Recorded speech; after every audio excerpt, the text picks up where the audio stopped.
السلام عليكم، انا كينج سكال والنهارده هنتكلم عن احسن طريقه تشق بيها طريقك في البيون اونلاين وتبدا تكسب سيلفر. وخلينا نبدا.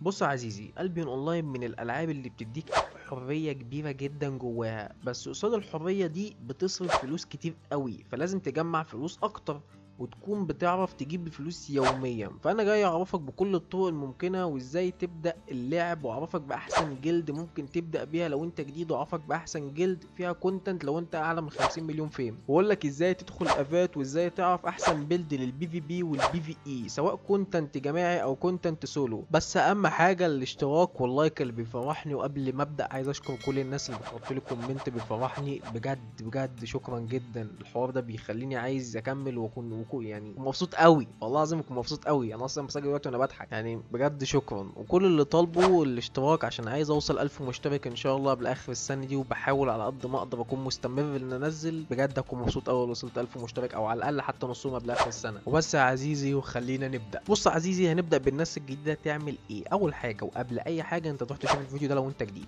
وترجع تاني عشان تفهم انا هقول ايه. بس عموما انت لو جديد، يعني جديد لانج، انت تروح تلعب سولو، اللي هو السولو دانجن، يعني تلعبه في اليولو زون او تجزر في اليولو زون لحد ما تجيب مليون فيم او مليون ونص فيم، وده عشان تحفظ وتفهم شكل الماب السولو.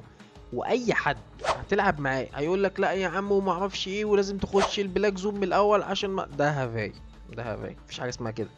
يعني انت دلوقتي واحد عايز يعمل بيزنس ويفهم وما اعرفش ويفتح شركه، تمام؟ اول حاجه يبدا بيها يجازف بكل اللي معاه، ده العقل بيقول كده يعني. ده بقى اول حاجه ليك، السولو والجازفنج لحد المليون ونص. تاني حاجه لما تجيب المليون ونص تروح تلعب سولو في البلاك، وتجزر برضك في البلاك. واحسن بيلد للسولو هي بيلد الباتل اكس، بيلد رخيصه سريعه، ويعني تنفع في البي في بي وتنفع في البي في اي. ولو سبكيت فيها شويه يعني، شفت اديك مش فاهم يعني ايه سبيك؟ ها، روح بقى شوف الفيديو ده عشان تفهم يعني ايه سبيك وتعالي تاني. ها، شفت الفيديو؟ طب تعالى بقى اكمل لك. بص بقى يا معلم، البيلد دي بتتكون من الاتي: الباتل اكس، والمرسينري جاكيت، والميوزاك، ورويال صندل او الصندل الجلد. يعني اي صندل جلد قدامك البسه عادي، فاهم؟ بس انا بحب البس الرويال. انت مش مضطر تقلدني، تمام؟ حقك تبدع في البدايه لو انت شايف ان المكتوب عليها ده هيديك اللي انت محتاجه في الفايت قصاد الموبات او في الفايت قصاد البي في بي يعني. بس المهم نكمل. فاضل لك كده النورمال كاب، اي نورمال كاب عادي، او افالونيان كاب، تمام؟ لو مش معاك فلوس يعني هات النورمال، بس انا انصحك بالافالونيان اللي هو بيعمل ده مش حلو قوي. واخيرا ممكن نحط السكولر كاول، تمام؟ دي اللي هي الهلمت، يعني بتبقى اسمها سكولر كاول. هلمت جميله جدا، بتديك شيلد، وبعد ما بتتضرب فاهم بتاخد مانا تاني، فهي بتنفع جدا في البي في اي. لكن لو هتلعب بالبيلد دي بي في بي فالبس الهانتر هود، تمام؟ فيها هي ريفليكت، ان اي حد بيضربك بيرجع له نفس الدمج اللي هو ضربك بيه وكده، او مش فاكر النسبه منه بس انا ناسيها يعني، فاهم؟ بس هي تبقى جميله جدا الهانتر هود في البلدايه دي في البي في بي. البيلد دي جميله جدا عشان لو انت اتمكنت منها هتقدر تاخد اي سولو في 7 دقايق لو هو تير 8. ولو عايز تعرف كل حاجه عن الدنجونات سواء سولو او جروب روح شوف الفيديو ده. المهم ندخل في الجلدات. لو انت جديد لانج فانا انصحك تدخل الجلد الجديده، اي جلد عربي جديد كده خشه. ليه؟ لانه بيكون فيه كونتنت كتير، لانهم مجموعه لعيبه جداد بيحاولوا يعني يتطوروا، فكلهم بقى في دايما يلاقي الحماس بتاع البدايه دي وعاملين بقى يلعبوا وما اعرفش ايه وكده. فانا دي نصيحتي ليك، ابدا بالجلد الجديده. بص، هو كان المفروض اقول لك هنا اسم جلد جديد يعني، بس انا مش متابع بقالي فتره، ولو لقيت حاجه اقول لك في الكومنتات. بس في العموم اي سؤال عن البيون انا ما عرفتش اجاوبك عليه، ممكن تدخل اللينك بتاع صفحه الفيسبوك دي بتاعت حازم، واحد محترم جدا من اول الناس اللي يعني العرب اللي لعبوا البيون اساسا. الجروب ده الناس فيه فريندلي جدا، كل اللي فيه محترمين وبيساعدوا كل الناس. انا بنفسي ساعدوني اول ما بدات اللعبه في 2020. ومش هنسى ابدا محمد مصباح اللي تعب معايا قوي بجد يا جدعان، تعب معايا قوي يعني، ربنا يخليه. والله بقالي فتره كبيره جدا ما كلمتوش، بس يعني ما نسيتكش ابدا يا محمد مصباح. بس يعني المهم لو انت بقى اكبر من 50 مليون فيم فانت تقدر تدخل جلد بيرسيركيون، ودي اكبر جلد عربي في اللعبة، اللي عندهم اكبر سيرفر فيه عرب في اللعبة، وعندهم جلد فيه كل انواع الكونتنت حتى الزي في زي زائد، وبيعملوا افات يوميا. يعني لو انت عرفت تسبك وتحوش 13 مليون تجيب لك بيلد افا تروح بيها كل يوم، يعني هيكون معاك فلوس على طول. ده غير ان الجلد بيرسيركيون في الالاينس بقت شيبس، وده يخليك في 15 ماب في البلاك زون بتوعك واكتر كمان. ده غير ان في 3 توريتوري يعني حرفيا في ايدك. يعني لو انت لعبت في الثلاث مابات دول اساسا اللي هم كلهم تير 8 فاهم، والجزرت فيهم هيكون عندك مكان تهرب فيه، تروح تجزر فيهم، لو حد جه هجم عليك تهرب فيهم، محدش يقدر يكلمك طول ما انت في التوري دول. وزي ما قلت لك في زي في زي في الجلد، يعني تقدر تروح زي في زي وتجرب تجربه اللي هي الحرب العالميه اللي بتكون في البيون دي. يعني انا بالنسبه لي تجربه بيض بصراحه ما تجربوش نصيحه مني. ما علينا. والتاكس بيكون 0% لو انت جديد، وبعد فتره انا مش عارف هي ايه، بس بعد فتره يعني اسبوع ولا حاجه فاهم بيكون 20%، يعني حرفيا مش مبلغ كبير. والخطوه بتاعت برسيركيون هتكون من احسن الحاجات اللي هتعملها لو عرفت تدخل بجد. الخطوه دي هتكون مهمه ليك، هتعرف يعني تفهم كل حاجه فينك، الناس كلها شغاله ما اعرفش ايه، وتقدر تعمل كونتنت كتير. فبالنسبه لك الخطوه دي هتكون مهمه جدا، وكلهم عرب يعني هتعرف تعمل كوميونيكيشن براحتك فاهم. الموضوع مش هيبقى صعب بقى لازم انجليزي وما انجليزكش وقرف من دون. انت بس كل اللي عليك اول ما تخش تكون اكتف وتكون متعاون مع الناس اللي جوه. وصاحب الجلد اسمه الحراق، راجل محترم جدا جدا وليه طموح في جلده انه يكبر ويكون حاجه كبيره يعني ان شاء الله. والجلد فعلا اصلا بيحقق انجازات كل اسبوع. الجلد يكون مثلا يعني من اول 10 على العالم، من اول حاجه و20 في الفلوس اللي بيجمعها الجلد، في الفيم، في ما اعرفش ايه. فالموضوع ده بيبقى مهم جدا، ده بيشجع اصلا الناس اللي في الجلد انها تشتغل اكتر. عشان اصلا الحلو في اللعب الار بي جي اللي هي من نوع البين اونلاين هي التنافس، زائد فكره انهم عندهم ليدر افا هناك وافات بتتعمل يوميا، دي مهمه جدا. عموما الافا دنجن انا اتكلمت عنها في الفيديو ده، روح شوفه عشان تفهم بس اللي انا بتكلم عليه ده ايه. والافا دنجن في العموم عشان تعرف تدخل لها لازم تسبك في الرولات دي بي اس او اوف تانك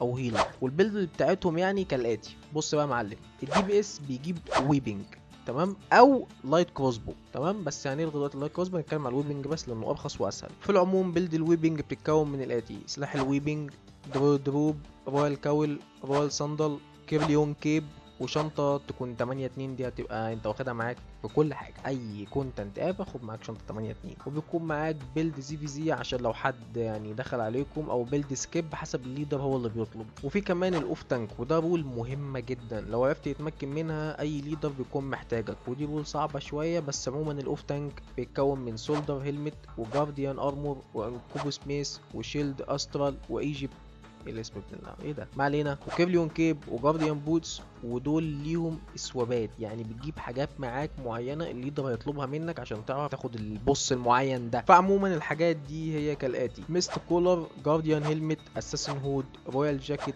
والاوف تانك رول مهمه جدا. وفي كمان البارتي هيلر، وده من اهم الرولات في كل الكونتنت حتى البي في بي. بس في الافات يعني ممكن يجي ليدر يقول لك انا مش هاخده، وده يعني ليدر بيفكر من تحت باطه، ما تلعبوش معاه. اي ليدر يجي يقول لك انا مش هاخد معاه بارتي هيلر، ده كده بني ادم لباسه فوق راسه وبيفكر من تحت باطه، ما تلعبش معاه. بس في العموم البارتي هيلر بيتكون من الاتي: دويت كاول، والووب، والشوز، فول ستاف، لمهيرست كيب. وبرضك ده عنده سوابات وهي سكيلايه اسمها اوي اويكن، ودي بتصحي اي حد مات من الموبات. اي حد مات من الموبات، مش حد قتله، مات بسبب الموبات. بعيد تاني، من الموبات. يعني لو انت مت تمام في نص الفايت وانت دي بي اس، فانت طبعا محتاجينك، هو بصراحه بنكون محتاجين كله يعني، بس اهم حاجه ان هو بيقوم مصحيك من الموت تكمل فايت وكده وهكذا. ودي سواب مهمه جدا جدا. الليدر دايما هيقول البارتي هيلر غيرها قبل ما نبدا، او انت غيرها من نفسك لو انت فاهم البارتي هيلر عشان ما تبقاش متخلف. وهكررها تاني: اي ليدر هيقول لك مش باخد معايا بارتي هيلر تمام، ده ليدر متخلف، ما تروحش معاه. حتى بقول لك ايه، لو انا جيت في يوم من الايام ما لقيتنيش واخد معايا بارتي هيلر وانا طالع افا تمام وانا الليدر، ما تطلعش معايا يا عم. حلوه كده. وبعيدا عن العبط ده في كمان المين هيلر، وده هيلر كل شغلانته ان هو يهيل الاوف تانك والتانك اللي هو الهيل اللي هو الليدر والمساعد بتاعه. وبيتكون من الاتي: المين هيلر بيتكون من جريف جارد هيلمت،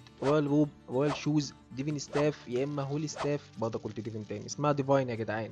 ها غلطت فيها 50 مره وانا بسجل. المهم بتجيب معاك سنسور كمان. وغير الرولات دي بقى في رولات مش محتاجه سبيك تمام، يعني غير الرولات اللي هي البارتي هيلر والمين هيلر والاوف تانك والحاجات دي والدي بي اس، في رولات تانية بس البيلدات بتاعتها غاليه شويه. حلو، الرولات دي يعني ما انصحكش تلعبها في البدايه، دي بتلعبها كده لما انت تتمكن من الاوف تانك والحاجات دي فاهم، والدي بي اس تتمكن منها وتكون مسبك في حاجه منهم، بتبدا بقى انت تكون معاك فلوس فتعرف تجيب البيلدات دي وتريح دماغك. لان الرولات التانية دي رولات الناس اللي مش بتعمل اي حاجه حرفيا. بص هم مش بولاب مش مهمه، لا هي بولاب مهمه وكل حاجه تمام، بس انا بقول عليها مش مهمه لانها ولاد سهله. كل اللي بيعملوه ان هم بيدوسوا زراير. الشادو كولر مثلا ده ما بيعملش حاجه غير ان هو بيدي الالت، الريلم بريكر بيدي الالت، الفورست بيدي الالت، مين تاني مش فاكر في حد تاني ولا لا. هي بولاب مهمه، بيعملوا ده مش بيعملوا بفات ليك، بيعملوا ديباف اللي قدامك اللي هي الموبات والبوس وكده فاهم، بس ها انت اهم. فزي ما قلت لك طنشهم لحد ما تسبك الهيلر او الاوف تانك او الدي بي اس فاهم، وخلصت على كده. المهم ندخل على اللي بعده بعده هو البي في بي. بص بقى الكلام اللي جاي بسيط جدا، يعني بص بسيط قوي.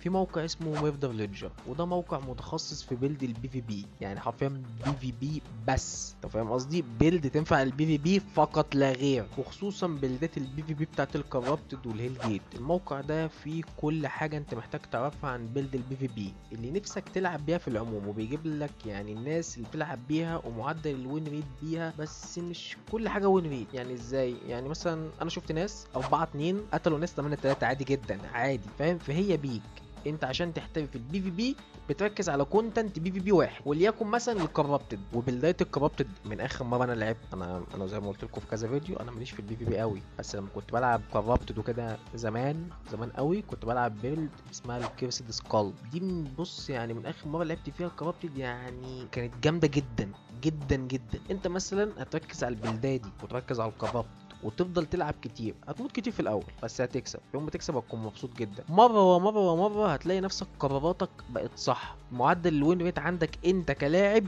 مش كالبدايه وكاي حاجه، لا انت كلاعب كبير جدا، بس انت تفهم تعرف تاخد القرار الصح، لان البيون اونلاين في الاول وفي الاخر لعبه قرارات. انت كل اللي عليك تفهم البلدايه، تسبك البلدايه، وتفهم الكونتنت اللي انت بتعمله احسن قرار فيها يكون ايه. بس اهم نصيحه اقدر انا اديها لك انا ككينج سكال هو اياك والطمع. بجد الطمع اوحش حاجه في اللعبه دي، يعني بجد سيء جدا. الطمع ممكن يضيع عليك ملايين تبقى معاك، فبلاش تطمع في حاجه وحشه. وهكرر تاني، اسف ان وحش في البي في بي، ويعني مش عارف اديك معلومات احسن من كده، بس دي فعلا معلوماتي بحد اقصى، والله دي اقصى معلومات. يعني البي في بي كده في الفيديو اللي فات انا اتكلمت فيه عن البي في بي بنص اللي اعرفه، وده النص التاني. بس فعلا انا بحاول العب كتير بي في بي عشان اقدر اشرح لكم كل حاجه عنه، بس اهو مفيش وقت، الشغل والقناه وكده ويعني سحلني جدا. فلو تقدرني وتساعدني نوصل 1000 مشترك هبقى يعني مبسوط جدا، واللايك والكومنت بتاعك الحلو اللي هيبسطني جدا. ويعني وبس كده يا عزيز، دي كانت اهم حاجات المفروض تفهمها. ولو محتاج شرح ازاي تجيب فلوس من الجزيرة او ازاي تجيب فلوس من الكرافت عرفني في الكومنتات وانا هقولك ازاي. ولا اللقاء يا عزيزي، هتوحشني.